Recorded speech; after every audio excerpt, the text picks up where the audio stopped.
Hello everyone, welcome to a class of HSC board book keeping and accountancy. हमारा subject चल रहा है और टॉपिक चल रहा है NPO, not for profit concern, not for profit organisation.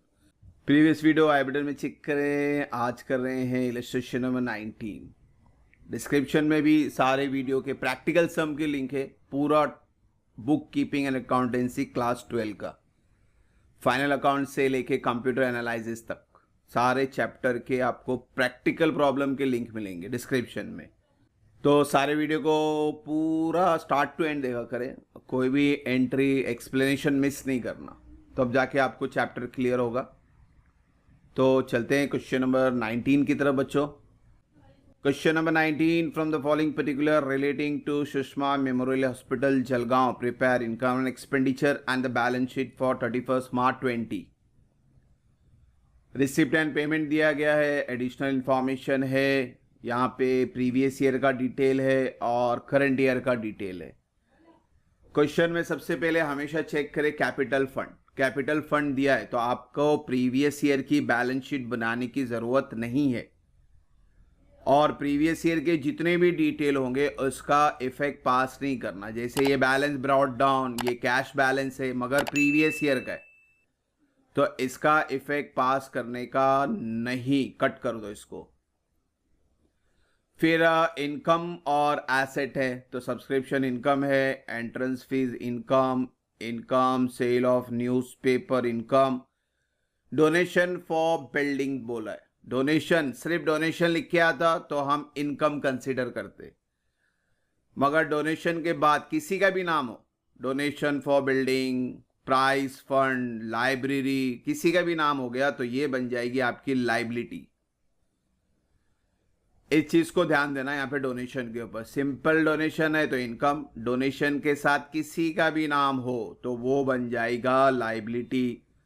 Now payment side, payment side में दो एंट्री है, एसेट और expense. Furniture is assets, medicine is expense. Honorarium to doctor, doctor का सत्कार करना, उसको मोटिवेट करना, तो ऑनर करना उसको, तो वो हो गया हमारे लिए expense.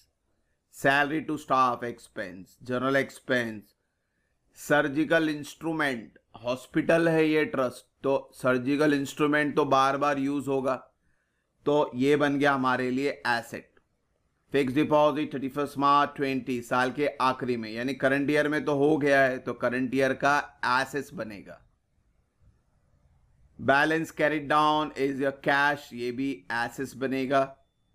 Now come to adjustment, ये 1419, ये 31 मार्च 20। तो सबसे पहले ना आप पेंसिल से लिख दें कि ये प्रीवियस ईयर है और ये करंट ईयर है।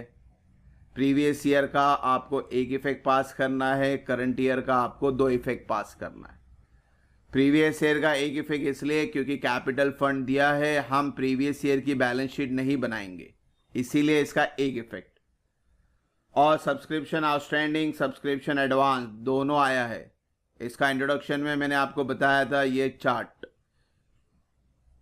कंज्यूम्ड वाला भी बताया था और सब्सक्रिप्शन का भी बताया था। ये आपको पूरा पहले से लिख के रखना है, क्वेश्चन पेपर मिलने से पहले। बोर्ड एग्जाम में आधा घंटा पहले पेपर मिलता है, तो फाइनल अकाउंट का फॉर्मेट, एनपीओ का फॉर्मेट, तो ये लिख लें पहले से, तो इससे इफेक्ट वगैरह आपको इजीली याद रहेगा। जैसे ये है आपका आउटस्टैंडिंग सब्सक्रिप्शन प्रीवियस ईयर, तो यहाँ पे लिखा है आउटस्टैंडिंग प्रीवियस ईयर ना, सब्सक्रिप्शन के एडिंग में, तो ये आपको लेस भी करना है।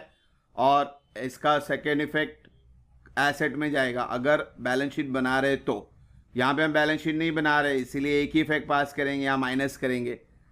करंट ईयर आउटस्टैंडिंग है तो यहाँ पे जाके प्लस करेंगे। हाँ, इसका दूसरा इफेक्ट आएगा हमारे करंट ईयर की बैलेंस शीट में एसेट साइड, तो ये पहले से लिखने से हमें फ़ायदा है। Advance previous year, advance previous year plus करना, advance current year, advance current year minus करना, तो ये चीज़ें आप पहले से लिख के रखें। एनी हाउ सब्सक्रिप्शन में एडजस्टमेंट है, ये तो फॉर्मेट में हम बनाते ही हैं, फिलहाल इसको टिक मार्क करके रखें। देन सब्सक्रिप्शन ऑफ बिल्डिंग, सिर्फ बिल्डिंग लिखा है तो एसेट से 13 लाख 13 लाख, अभी तो यहाँ पे भी हेडेक नहीं है। अगर ये करंट ईयर का फिगर चेंज होता, जैसे 12 लाख होता, तो आपको समझना था भाई 13 लाख से 12 लाख हो रहा है, यानी 1 लाख का डिप्रीशिएशन, यानी उसका इफेक्ट पास करना पड़ता। मगर यहाँ पे दोनों फिगर सेम है तो कोई हेडेक ही नहीं है, डायरेक्ट 13 लाख की एक ही एंट्री आएगी। उसी तरह से इन्वेस्टमेंट एसेट से इसका भी सेम फिगर है, इसमें भी कम ज़्यादा होता तो एप्रिशिएशन या डिप्रीशिएशन का इफेक्ट आता, मगर यहाँ पे भी कोई हेडेक नहीं, सिंपल है। कैपिटल फंड तो लाइबिलिटी बनेगा अपना बच्चों, बिल्डिंग फंड फंड वर्ड आ गया तो ये क्या बन जाएगा हमारे लिए, लाइबिलिटी। एक चीज़ और है यहाँ पे देखो, डोनेशन के साथ बोला था बिल्डिंग फंड, यानी ये बिल्डिंग फंड में ये वाला डोनेशन आपको प्लस करना है, तो टिक मार्क कर लें, यानी इसको अंदर लिखेंगे और ये डायरेक्टली इसके नीचे जाके आप ऐड करोगे। तो इस तरह से ये क्वेश्चन हुआ हमारा बच्चों, सिंपल है क्वेश्चन। इसके अंदर जो मेन पार्ट है ये आउटस्टैंडिंग सब्सक्रिप्शन, एडवांस सब्सक्रिप्शन का, और अगर ये टेबल आपको बाय हार्ट है तो वो भी हेडेक नहीं, आपका सिंपली हो जाएगा। तो अब चलते हैं बच्चों सॉल्यूशन की तरफ। तो बच्चों सॉल्यूशन में आपको दो पार्ट बनाना है, इनकम एंड एक्सपेंडिचर अकाउंट और balance sheet. Income and expenditure account में ये चीज़ आपको बोला, ये पहले से लिख के रखो तो आपके लिए इफेक्ट और साइन वगैरह सब क्लियर हो जाएगा। तो सबसे पहले हम लोग क्या करेंगे, आपका क्वेश्चन का जो प्रीवियस ईयर का डिटेल है वो हमेशा पहले पास करना है। फिक्स एसेट से शुरू करेंगे, जैसे बिल्डिंग है, बिल्डिंग एसेट से 13 लाख, फिर इन्वेस्टमेंट 2 लाख, दोनों फिगर सेम है तो आपको एक ही इफेक्ट पास करना है। फिगर ऊपर नीचे होता तो एप्रिशिएशन डेप्रीशिएशन, इस चीज़ पे ध्यान देना। कैपिटल फंड ये तो हमेशा इनर कॉलम रहेगा क्योंकि सरप्लस डेफिसिट आएगा। बिल्डिंग फंड इस पर टिक मार्क है तो आपको ये इनर कॉलम पे लिखना है, ठीक है। तो अब आपका रिसिप्ट एंड पेमेंट में आते हैं, जैसे पहले फर्नीचर है तो फर्नीचर एसेट्स में जाएगा। मेडिसिन ये कहाँ जाएगा बच्चों, एक्सपेंस में। क्रेडिट वाला डेबिट में, हमेशा हर चैप्टर में बोल रहा हूँ मैं आपको, हर सम के अंदर भाई क्रेडिट वाला डेबिट, डेबिट वाला क्रेडिट। जैसे सब्सक्रिप्शन देखो डेबिट में तो हमने कहाँ लिखा है, क्रेडिट में। तो अपोजिट चीज़ है, इसको समझे। मेडिसिन क्रेडिट में तो हम कहाँ लिखेंगे, डेबिट में लिखेंगे। Honorarium to doctor, salary to staff, general expense, surgical instrument ये बन गया आपका एसेट, तो एसेट्स में लिखेंगे। टिक मार्क नहीं है इसलिए बाहर लिख रहे। फिक्स डिपॉजिट भी एसेट से, कैश इन हैंड ये भी एसेट से। Now come to debit side, balance brought down, ये तो कट किया था हमने। सब्सक्रिप्शन ये जाएगा हमारा इनकम में 1,03,000 inner column. Entrance fees income, life membership fee income, sale of old newspaper income, donation for building fund, इसको क्या बोले थे अपन ने, बिल्डिंग फंड में प्लस करना, और टोटल हो गया 6,50,000। ठीक है, सिंपल सा है बच्चों। आपका जो मेन पार्ट है वो ये सब्सक्रिप्शन का है, तो आप पहले सब्सक्रिप्शन पास कर लेते हैं। इसको ध्यान से देखो, आपने ऑलरेडी लिखा है ना तो आपके लिए फिल इन द ब्लैंक बन गया। आप खाली अमाउंट को जाके इनपुट कर दो। Outstanding of previous year, outstanding of previous year 9,000 यहाँ लिख दो। फिर है आउटस्टैंडिंग ऑफ करंट ईयर, तो आउटस्टैंडिंग ऑफ करंट ईयर यहाँ लिख दो। करंट ईयर वालों का सेकेंड इफेक्ट है, प्रीवियस ईयर वालों का सेकेंड इफेक्ट नहीं है, इसको जहन में रखें।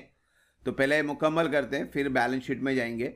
फिर एडवांस सब्सक्रिप्शन है प्रीवियस ईयर का, तो यहाँ लिखा है देखो, एडवांस सब्सक्रिप्शन प्रीवियस ईयर 8,000।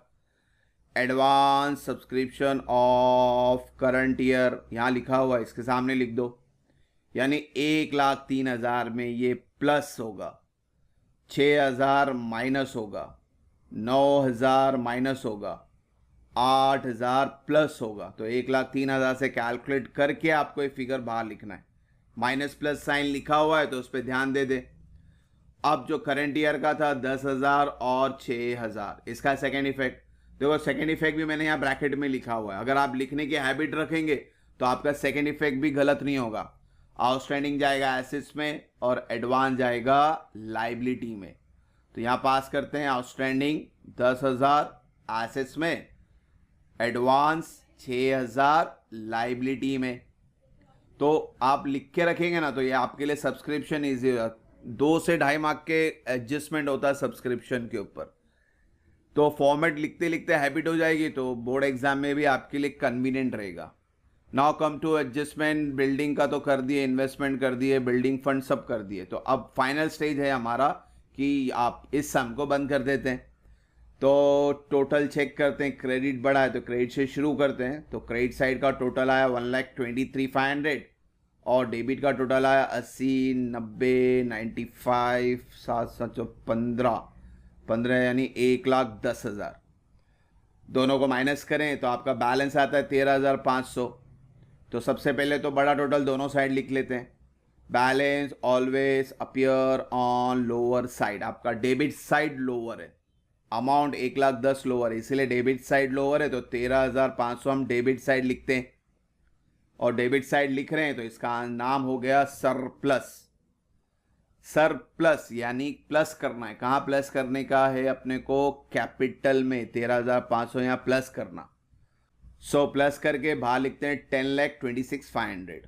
अब फाइनल स्टेज पे हैं तो लाइबिलिटी का टोटल और एसेट का टोटल दोनों का टोटल सेम आया, आपका आंसर हो गया टैली। तो पूरा सम चेक कर लें एक बार।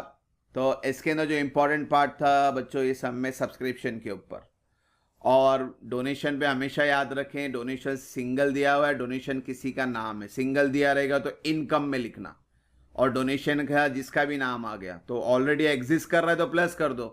अगर वो एग्जिस्ट नहीं कर रहा, बिल्डिंग फंड सपोज क्वेश्चन में नहीं दिया होता तो आप directly donation for building fund 1.5 lakh outer column में लिखते। यहाँ नाम दिया था इसीलिए इसमें प्लस किए, नाम नहीं दिया होता तो डायरेक्टली आउटर कॉलम में लिखते।